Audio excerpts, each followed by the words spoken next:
Hello डीएलगे family ना wie geht's? कैसे हैं आप सब लोग? आज वीडियो को फॉर्मली स्टार्ट करने से पहले होंगी कुछ दिल की बातें। मैं एक्सक्यूज़ करती हूँ कि पिछले कुछ अरसे से मैं इतना रेगुलरली वीडियोस अपलोड नहीं कर पा रही थी, लेकिन जैसे कि ये फर्स्ट वीडियो है 2021 की, तो मैं दुआ करती हूँ कि ये साल हमारे लिए अच्छा हो। आप में से हर किसी का शुक्रिया कि अब हमने रिसेंटली एक माइलस्टोन हासिल कर लिया है और 10 के सब्सक्राइबर्स कंप्लीट हो गए हैं। मुझे बहुत अच्छा लगता है जब आप इन वीडियोस को अपने इंस्टीट्यूट के फ्रेंड्स के साथ शेयर करते हैं ताकि उनकी भी हेल्प हो। इसके साथ साथ जब आप कमेंट सेक्शन में कम्युनिटी पोस्ट में कमेंट करते हैं तब भी मुझे बहुत अच्छा लगता है। और ये है कि जब आप रिज़ल्ट्स के बारे में बताते हैं, मुझे इनबॉक्स करते हैं या कमेंट्स में बताते हैं कि इन वीडियोस की हेल्प से आपके इतने अच्छे मार्क्स आए, तब भी मुझे बहुत अच्छा लगता है कि मैं किसी न किसी तरह अपना पार्ट प्ले कर रही हूँ, आपकी थोड़ी सी हेल्प कर रही हूँ आपकी जर्मन लर्निंग जर्नी में। अगर अब तक नहीं किया तो इस चैनल को सब्सक्राइब कर ले, क्योंकि इसमें और बहुत सी वीडियोस आने वाली हैं, नई वीडियोस, और वो होंगी जो कि आप रिक्वेस्ट या डिमांड करेंगे। और ये कैसे होगा? आप कमेंट सेक्शन में सिंपल लिख सकते हैं कि आपको किस टॉपिक पर वीडियोस चाहिए, या फिर आप जब मैं कम्युनिटी पोस्ट में ऑप्शंस जो शेयर करती हूँ आपके साथ कि अगली वीडियो किस टॉपिक पर होनी चाहिए, आप उससे भी चूज़ करके अपनी राय का इजहार कर सकते हैं।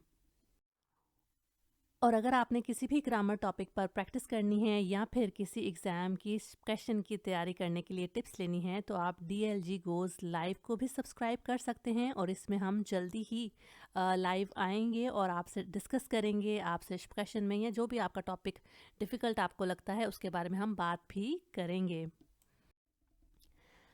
तो आज की वीडियो हमारी है स्पीकिंग ड्रिल्स के लेसन नंबर 4 पर, और टॉपिक है नोट हूफ। वैसे तो नोट हूफ इमरजेंसी कॉल को कहते हैं, जो कि अगर आप आग देख रहे हैं, घर में लग गई है या कहीं देख रहे हैं, या फिर आप पुलिस को बुलाना चाहते हैं, या फिर मेडिकल सर्विस लेना चाहते हैं, किसी के बारे में भी आप इमरजेंसी कॉल कर सकते हैं। लेकिन इस वीडियो में हम खास तौर पर डिस्कस करेंगे मेडिकल सर्विस हासिल करने के लिए कि हम किस तरह से बात कर सकते हैं और अपना मसला बता सकते हैं। और ये वीडियो ख़ास तौर पर आपको तब बहुत हेल्प करेगी अगर आप ऑलरेडी जर्मनी में, ऑस्ट्रिया में या स्विट्ज़रलैंड में रह रहे हैं, कि किस तरह से बात करके हमने ये सर्विस हासिल करनी है। क्योंकि इसी साल, बल्कि इस साल तो नहीं, 2020 में मुझे भी ज़ाती तौर पर तजर्बा हुआ था, और इस वीडियो में मैं वो उसकी बुनियाद पर भी आपके साथ शेयर करूँगी कि किस तरह से आप बात कर सकते हैं और इस सर्विस को ऑब्वियसली बुला सकते हैं। हमेशा की तरह हम स्टार्ट करेंगे एक डायलॉग से।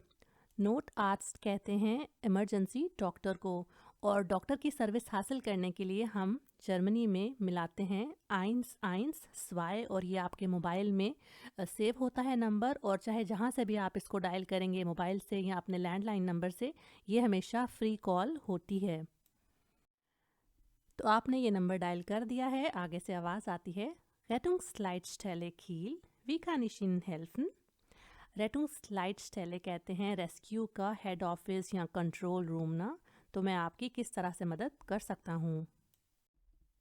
तो आमतौर पर होता क्या है कि जब भी हम इमरजेंसी कॉल मिलाते हैं तो हम बहुत घबराए होते हैं, क्योंकि हमारे सामने जो सूरत हाल पेश आती है हमारे साथ या किसी और के साथ, तो हम जल्दी में उसका हल निकालने के लिए फ़ोन करते हैं और जल्दी जल्दी बात करते हैं। तो इसी तरह ये भी जो शख्स हैं ऐसे ही बात कर रहे हैं।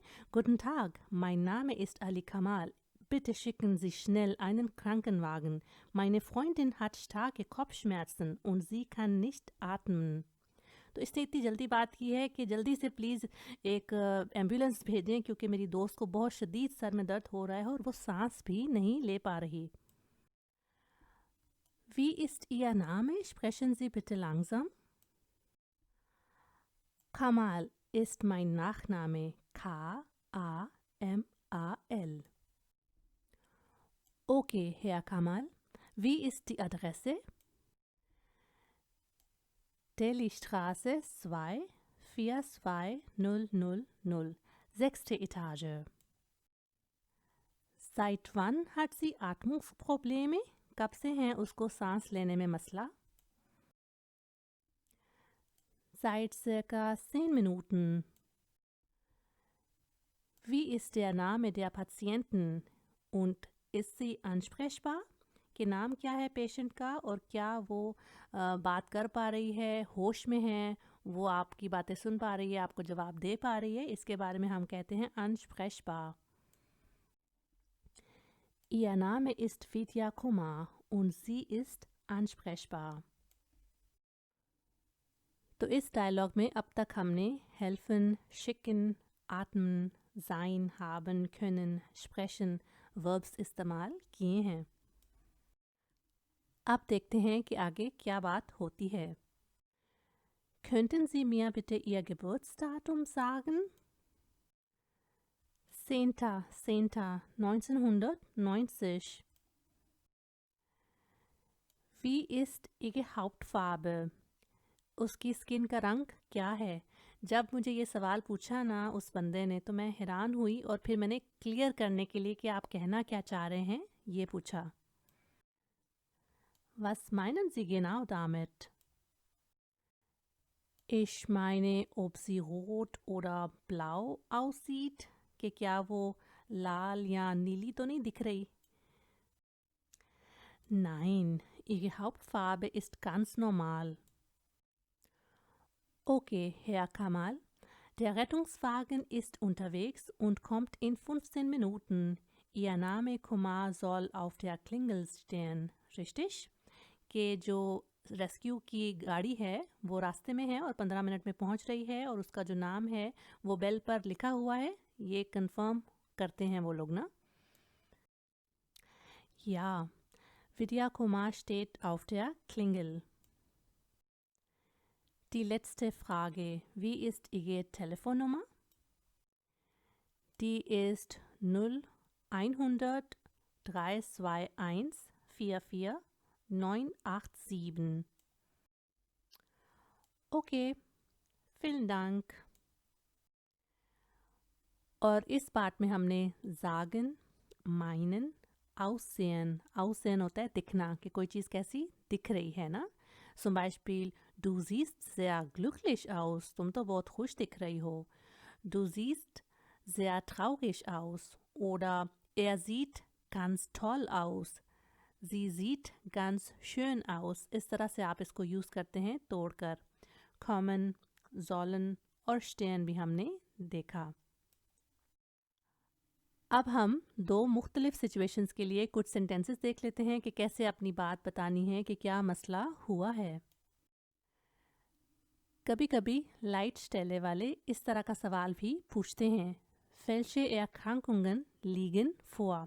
कि कौन सी बीमारियां आपको नज़र आ रही हैं. तो जैसे कि अगर कोई बंदा गिर गया है तो आप ऐसे कह सकते हैं, Ein Mann ist hingefallen und er ist bewusstlos. एक आदमी गिर गया है और वो बेहोश है. इसी तरह इसको चेंज करके आप eine Frau अगर करेंगे तो किस तरह से आप इस पूरे जुमले को बदलेंगे ये मेरे साथ शेयर कीजिएगा कमेंट सेक्शन में. मेडिकल सर्विस हम सिर्फ बीमारियों के लिए ही नहीं बुला सकते बल्कि चोटों के लिए भी बुला सकते हैं. तो उसके लिए फिर इस तरह का सवाल हो सकता है, Welche Verletzungen liegen vor? कौन सी चोटें सामने आपको दिख रही हैं. तो वो होगा जैसे zum Beispiel, Ein Unfall ist passiert. एक एक्सीडेंट हो गया है. Der Fahrer ist schwer verletzt. तो आप कह सकते हैं कि ड्राइवर को बहुत ज़्यादा चोटें लगी हैं. अगर आपने मज़ीद तफसील बतानी है तो आप इस तरह से कह सकते हैं, अगर उसके सर में से खून आ रहा है तो Sein Kopf blutet. तो इसको भी आप फेमिनिन करके चेंज करें ताकि साथ साथ प्रैक्टिस होती रहे. और अब हमेशा की तरह बारी है एक हेल्पफुल ड्रिल की कि किस तरह से हम प्रोनाउंस को रिवाइज करके हमारे आज के टॉपिक से रिलेटेड मुख्तलिफ जुमले बना सकते हैं. बेशवेरे haben कहते हैं मसला होना, कोई तकलीफ़ होना, या फिर हम बेशवेरे कंप्लेन को भी कहते हैं. तो जब वो बंदा आपसे पूछता है seit wann haben Sie Beschwerde, अगर आप खुद अपने लिए इमरजेंसी कॉल कर रहे हैं तो वो इस तरह से आपको बोलेगा. और अगर आपने अपने किसी दोस्त के लिए, किसी अनजाने लड़के या लड़की के लिए किया है तो वो ऐसे भी इसको चेंज करेगा, seit wann hat er Beschwerde oder seit wann hat sie Beschwerde. अगर आपको सर में बहुत शदीद दर्द हो रही है तो आप वे ठून के साथ जुमला बना सकते हैं. तो टाइम के बारे में पूछा था उसने, तो आप ऐसे कहेंगे seit circa 10 Minuten tut mir mein Kopf weh. तोड़कर इसको हम यूज़ करते हैं वे ठून को. तो 10 मिनट से मेरा सर दर्द कर रहा है। तो आप नोट करें कि किस तरह से mein Kopf हमने लिया नॉमिनेटिव में और मियाँ आया डाटिव में, क्योंकि वे टून एक ऐसा वर्ब है जो कि अपने बाद डाटिव केस लेता है। इसी तरह अगर आपने लड़के के बारे में या किसी पहले लड़के के बारे में कर लेते हैं, अगर आपने किसी लड़के के बारे में कहना है कि उसको सर दर्द हो रहा है तो आप चेंज कर देंगे seit circa 10 Minuten tut ihm sein Kopf weh।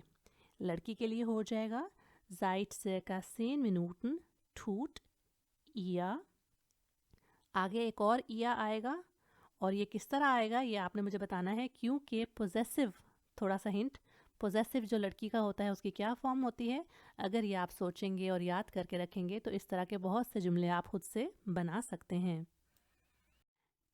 जब इस तरह की इमरजेंसी कॉल्स हम करते हैं तो वो पूरी सूरत हाल को देखने के लिए, उसको जज करने के लिए काफ़ी हमें बातें पूछ सकते हैं। उनमें से एक सवाल ये भी हो सकता है कि अगर आप कॉल कर रहे हैं तो wohnen Sie allein oder mit jemandem? क्या आप अकेले रहते हैं या किसी के साथ? तो आप इसका जवाब दे सकते हैं Ich wohne mit meinen Freundinnen। या फिर zum Beispiel Ich wohne mit meinem Ehepartner oder ich wohne mit meiner Frau oder ich wohne mit meinem Mann, ich wohne mit meinem Freund, ich wohne mit meiner Freundin। तो यहाँ पर plural लगा हुआ है meinen, तो Freundinnen, दोस्तों के साथ मैं अपनी रहती हूँ। इस तरह की जब आप कॉल्स मिलाते हैं तो आपको फुनफ वे फ्रागन के लिए तैयार रहना चाहिए, और ये मैंने एक वेबसाइट से लिए हैं जिसका लिंक डिस्क्रिप्शन बॉक्स में दे दिया गया है। तो इन सवालों को अगर आप खुद से सोच कर रखें कि कभी भी खुदा न खास्ता हमें इस तरह की सिचुएशन देखनी पड़ सकती है कि हमें इमरजेंसी कॉल करनी पड़े, तो अगर आपको ये सवाल आते होंगे तो उनके जवाब आप सोच कर रखेंगे कि मैंने क्या क्या बातें और किस तरह से जवाब देना है। जैसे आप कोई मसला बताते हैं कि ये हो गया है तो फिर आपसे पूछा जाता है वो ist es passiert, कि वो कहाँ पर हुआ है, वो कहाँ पर ना, यानी वो बेसिकली आपसे पूछना चाह रहे हैं नोटफाल ओट, कि इमरजेंसी की जो जगह है वो कौन सी है। तो जब भी आप कॉल करें आप मेक श्योर करें कि आपको स्ट्रासे, हाउस नुमा, इटाजे उन जोवाइटा इन सभी के बारे में पता हो कि आप कौन से गली में हैं, स्ट्रीट में हैं, घर का नंबर क्या है, और अगर बिल्डिंग है तो उसमें कौन सा फ्लोर है। ये सभी मालूमात देनी होगी ताकि आसानी से हमारे तक मेडिकल सर्विस पहुंच सके। दूसरा सवाल ये होता है was ist passiert, क्या हुआ है। तो जब क्या हुआ है हम कंफ्यूजन में बहुत कुछ गड़बड़ कर सकते हैं, जल्दी जल्दी बोल सकते हैं या परेशानी में कुछ मालूमात स्किप भी कर सकते हैं। तो आपने कोशिश करनी है कि जब आपने कहना है कि क्या हुआ है, आप छोटे और समझ में आने वाले जुमले बोलें। kurze und verständliche Sätze, इनको बनाकर बोलें ना, छोटे सिंपल जुमले। रेटुंग्सवागन में सारा सामान मुकम्मल हो उसके लिए उनको मालूमात चाहिए होती है wie viele Personen benötigen Hilfe, कि कितने लोगों को हेल्प की ज़रूरत है। तो आप Anzahl der Personen नंबर बताएंगे कि कितने लोग इस टाइम मुश्किल में हैं या परेशानी में हैं, उनकी सेहत ख़राब है या उनको चोटें लग गई हैं, तो फिर आप नंबर बता देंगे कि इतने लोगों को मदद चाहिए। इसके साथ साथ जैसे हमने डिस्कस पहले भी किया welche Verletzungen, Erkrankungen liegen vor, कि कौन सी चोटें और बीमारियां हैं जो आपको दिख रही हैं, तो आप फिर उनसे कंप्लेन करेंगे, उनको तफसील से बता देंगे कि ये हुआ है। जैसे कि आपने नोट किया कि आपसे नंबर मांगा गया था टेलीफोन का कांटेक्ट करने के लिए, तो क्योंकि हम जल्दी में होते हैं, हमें समझ नहीं आ रही होती कि क्या बात करनी है, तो आप warten Sie unbedingt auf Rückfragen, जब तक आप सारी मालूमात दे नहीं देंगे इंतज़ार करें और सारी जो उनको चाहिए होती है मालूमात वो देकर ही फ़ोन बंद करें। तो उसमें एक ये भी होता है कि अगर आपका फ़ोन कट गया है ताकि वो आपको कॉल बैक कर सकें, इसलिए इन्फॉर्मेशनन अनगेबन, हमें हर तरह की मालूमात देनी होती है ताकि हमारी सही तरह से मदद हो सके। ये वीडियो आपको कैसी लगी? क्या इसने आपकी हेल्प की? अगर हाँ तो अपने लैंग्वेज लर्निंग फ्रेंड्स के साथ ज़रूर शेयर करें। अब तक नहीं किया तो इस चैनल को सब्सक्राइब कर दें। किन टॉपिक्स पर आप वीडियोस देखना चाहते हैं ये भी मुझसे ज़रूर शेयर करें। मैं मिलती हूँ आपको नेक्स्ट वीडियो में। चूस।